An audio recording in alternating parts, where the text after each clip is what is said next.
Welcome back. Sorry it's been so long since I made a video. There really hasn't been much going on. I haven't really known like what to video to make videos out of, and there's really just nothing going on right now. Couple things, nothing major. We got a new corn head, traded in the old one.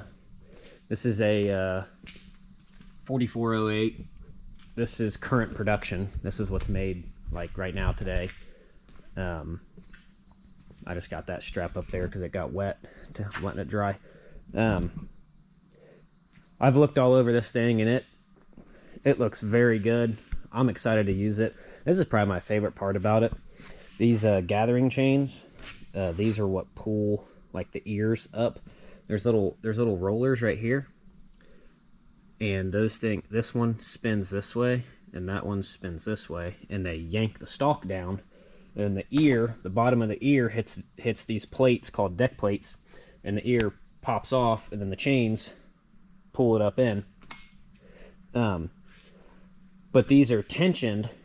There's a spring pushing out, and on the other head, I mean this one has it too, but on the other head there's a nut right here. Well, it's a little bit different, but there's a nut, and you stick either a ratchet or a wrench or an impact on it, and you crank that nut, either tighten it or loosen it, and that changes the tension. Well, on this one, it's the same concept, but there's this tool that you can use to collapse it. You just push on this bar, and it collapses it down so you can pull the chain off, service it, do whatever. I love that. But other than that, I mean, it's not much visibly different than the other one. It's a lot of just the components are just upgraded. So I'm excited to see that run. I'm really excited to use that and see how it runs.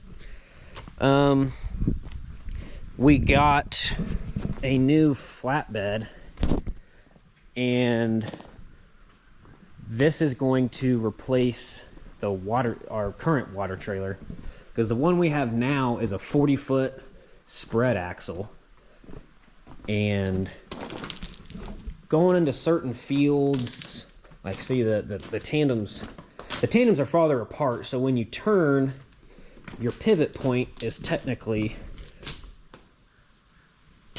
in the middle, but depending on how the weight is, sometimes it pivots on the front. Most of the time pivots on the front, and then the back just scoots across the ground like crazy.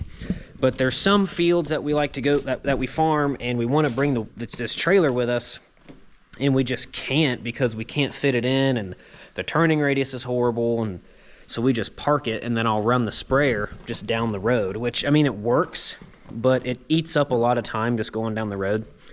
So this one that we got, it is closed tandem, so the tandems are together. Much easier on turning. I got the inside duals pulled off right now, and then I've been going through and I've pulled all the lights out, ripping decals off. Like this whole side, I got all the DOT tape off with the wire wheel. And I'm gonna wash it and then pull it out and pressure wash it, and then mask off some of the like factory decals like that stuff. Like, I'm not gonna save that. It's just a caution decal. I don't need that. But I'll tape off that brand name decal, and then we're gonna repaint it black with chassis saver just to give it a nice fresh coat. But other than that, farm related, nothing really has changed. We're kind of just waiting for everything to grow. I mean, harvest will be here before we know it. I mean, and then the other thing, not farm related, more towards my truck side of things.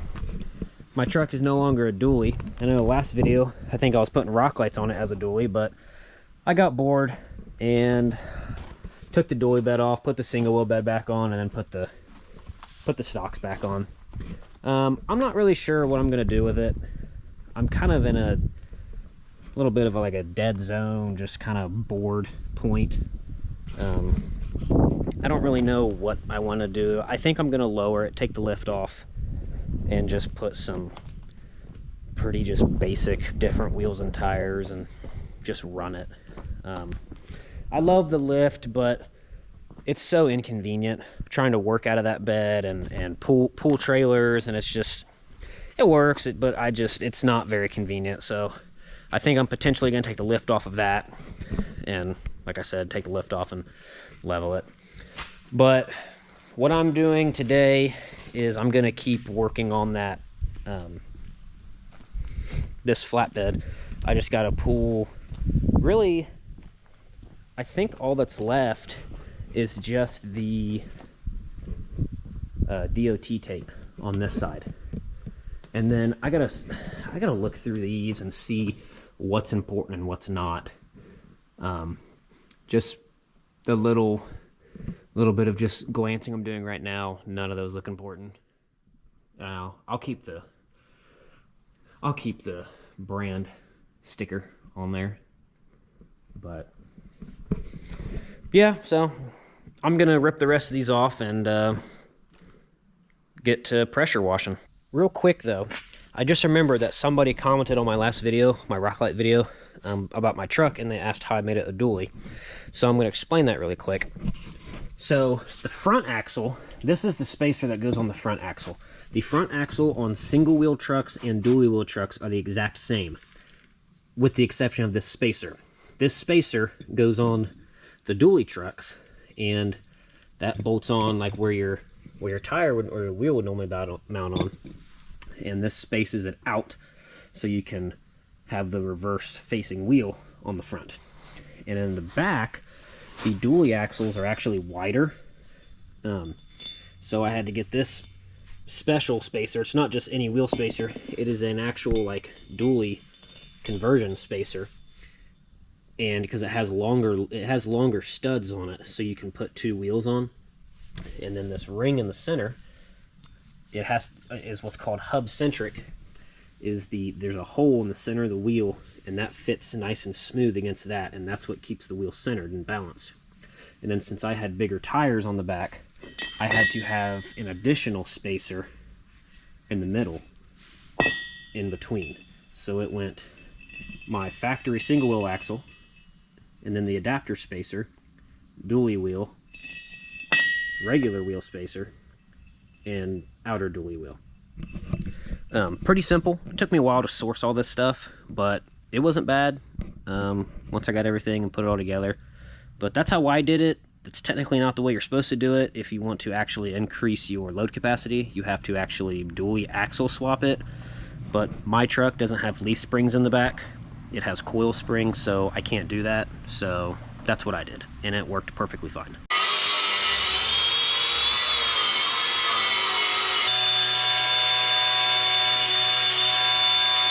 Okay, so we're jumping time a little bit here. I didn't video the rest of it yesterday, but today's a new day, and I got the rest of this side all wire wheeled off. And then on the back of the trailer, so this was an old Lowe's trailer. It was like a delivery trailer for Lowe's that they had. So it had a piggyback on the back, and it had these brackets on the back, and I never showed them. They were right here. There was two on each side, and well, there's like two here and then two over there, and then the piggyback hooked up to them. Well, they stuck out like this far, and I could just see myself smacking my shoulders on them at some point in time. You know, this fall, or well, I guess the trailer won't be done, but when the trailer's done, like next spring or something, trying to hurry, walk around the trailer and smack my shoulder into it. I really don't want to deal with that, so I torched them off and ground it down. But this thing's ready to be washed. This trailer's ready to be washed. I just brought the truck in to do a service on it. I'm going to change the oil, fuel filters, grease it, tire pressures, all that fun stuff to get this thing ready to put on the hopper trailer. And then at some point I'll bring the hopper in here and Well, really, I guess I could do it up there. Other than tire pressure, I could grease it up in the barn where it's at.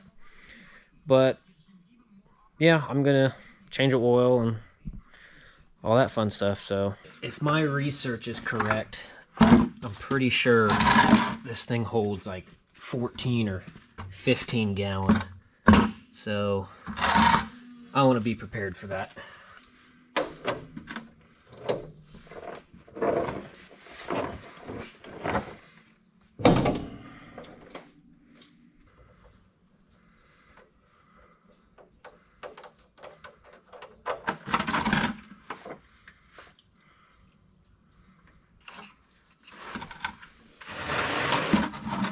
Minimal spillage.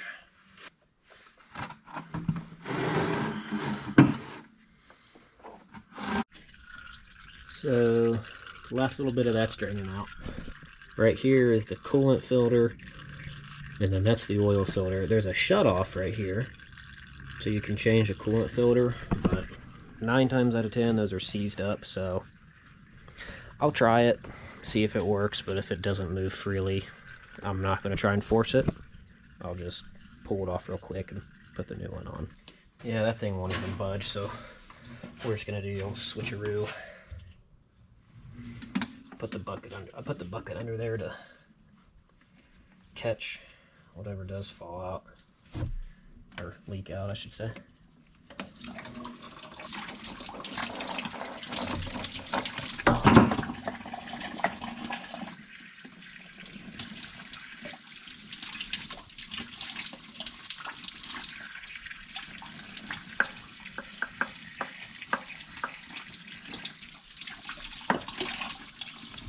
Probably pull the plug out first.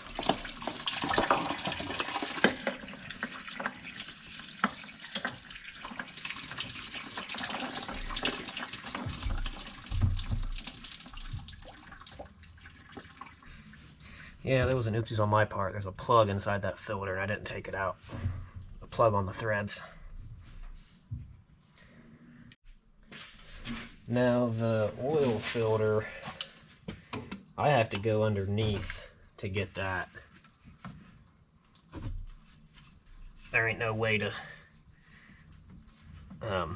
change it from up top. I just loosen it from up top and then I go down below and just reach up and grab it.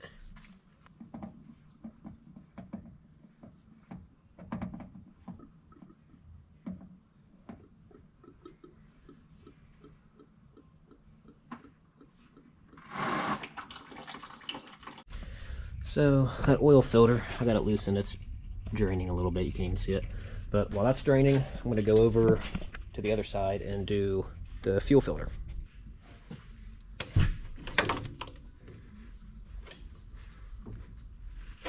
Holy cow.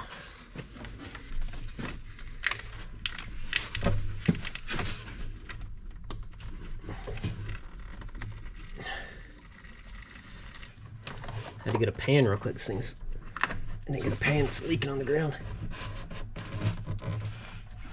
There we go.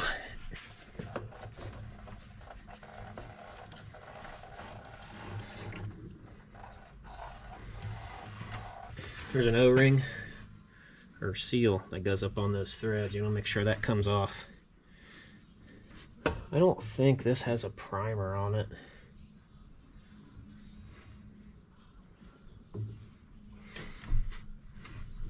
No, there doesn't. The primer's like a little thumb button I can push to pull fuel up in here. So I need to go fill this filter up, otherwise it's going to be a big air pocket.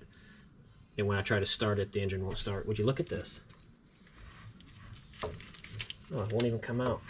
Oh, there we go. A little bolt sitting up here on the engine bay. So I'm gonna go pre-fill this and I'll be right back. Alright, got this thing filled up.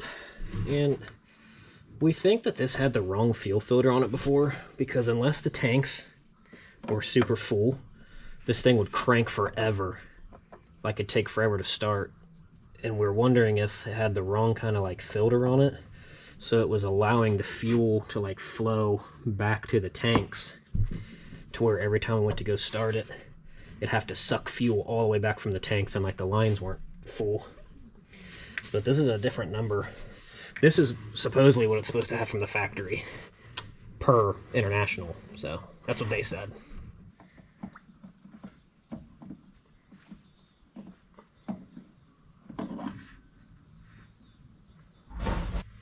Here's the new one. That's how big it is. It's a big old filter. Because of that, it's definitely getting pre-filled.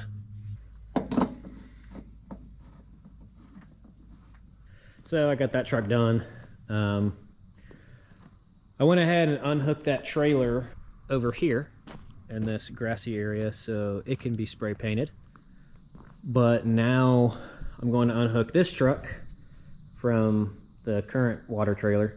I'm going to unhook this truck and bring it in the shop to get it serviced. I went ahead, I got that obviously filled back with oil, greased, swept the cab out, just cleaned it up a little bit. So that one's ready to go. I think there's 2 tires we might replace. These back 2 drives, they got some pretty serious dry rot cracking on them, and I would feel a lot better if they looked like this, like these nice tires. So we're probably going to replace those, but we don't have any right now. So for now, just gonna bring this thing in there and start servicing it.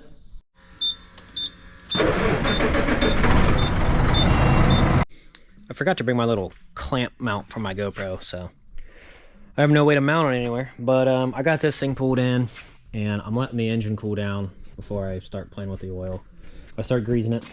Got steering shaft and all the goodies in here, and then I came back and I'm on the back now.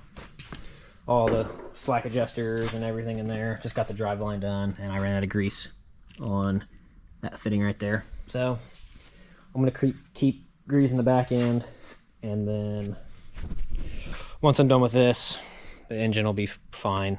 It'll be cool enough, and then I'll start changing the oil on it. I always like to just look things over very thoroughly. And I was back here and I was looking, and I noticed that this bushing and this torque arm is shot. And I'm pretty sure these are non-serviceable bushings. Some of those torque arms have serviceable bushings in them, which you just put them in a press and you press the old bushing out and you put a new one in. Actually, I got a better idea. I got a better way to explain this. I have new ones right here for my semi, because it needs some replaced. These are a whole lot bigger, but it'll get the point across. This is the bushing. This is obviously not for this one, it's way bigger. But this bushing gets pressed inside of this arm right there, and it sits inside of there. And that is the way a bushing is it's solid. It's solid, but it still has a little bit of movement. Like it's rubber on the inside, and it can still move a little bit, but it's still solid. I hope I'm explaining that good. It makes sense in my head, but just because it makes sense in my head doesn't mean it makes sense in other people's head.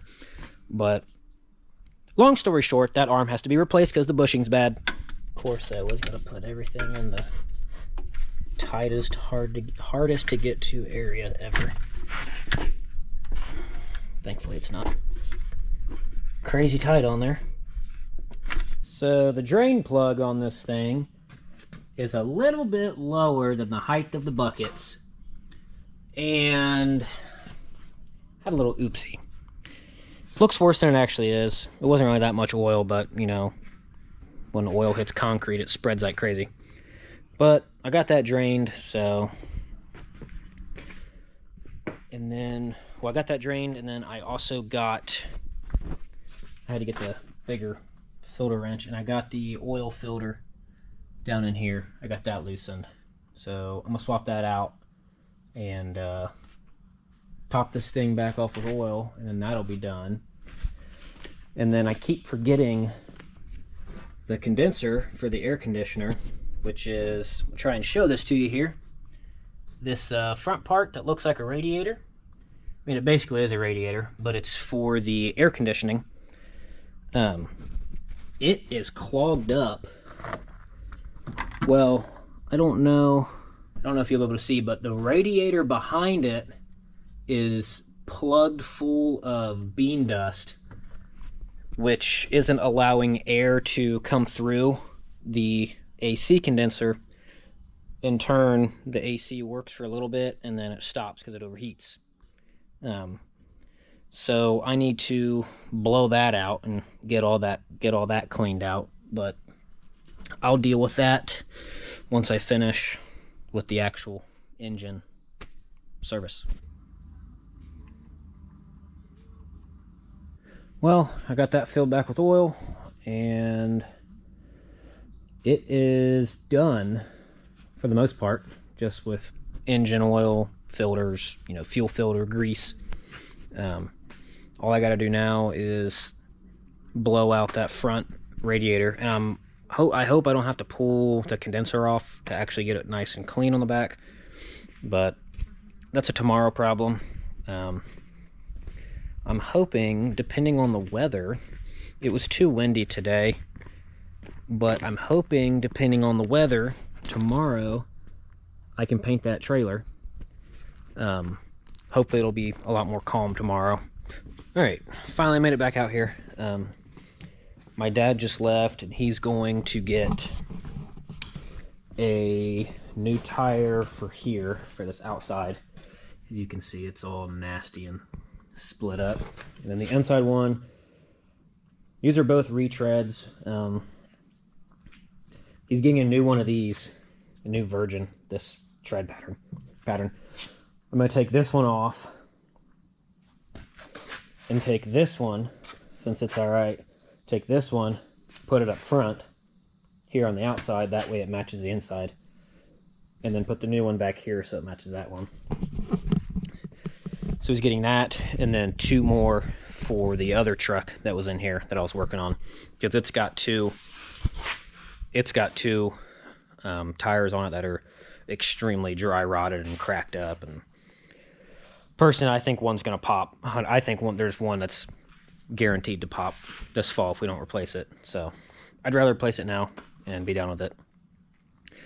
But yeah, so all that's left on this truck is just blowing out that the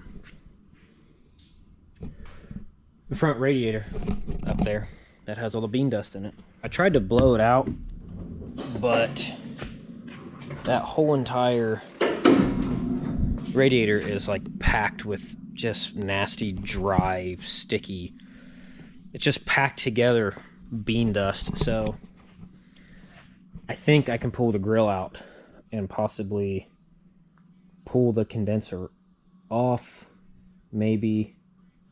I don't know. I'm gonna start tinkering with it.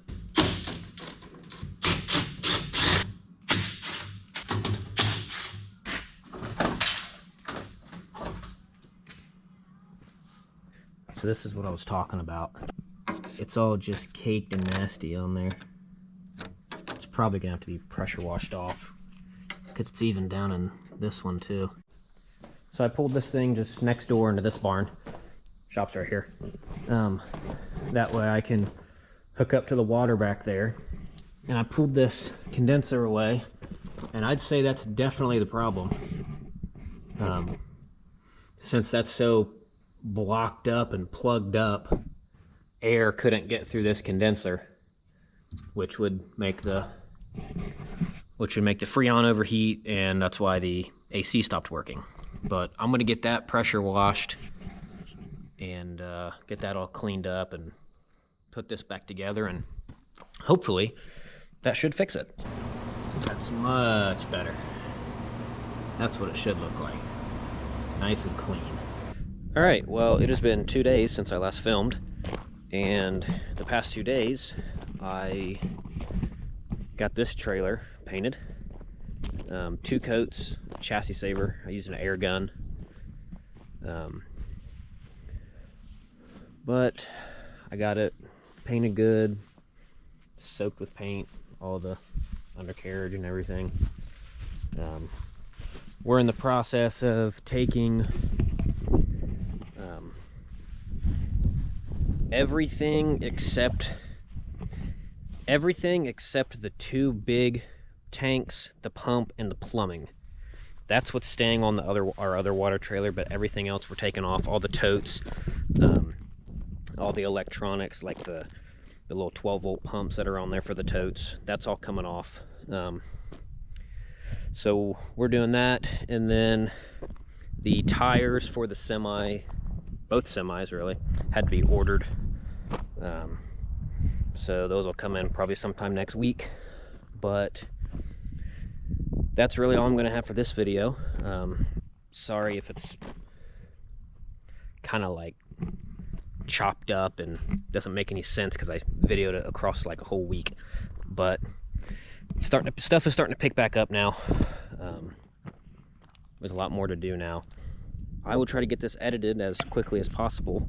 So thanks for watching, and I will see you in the next one.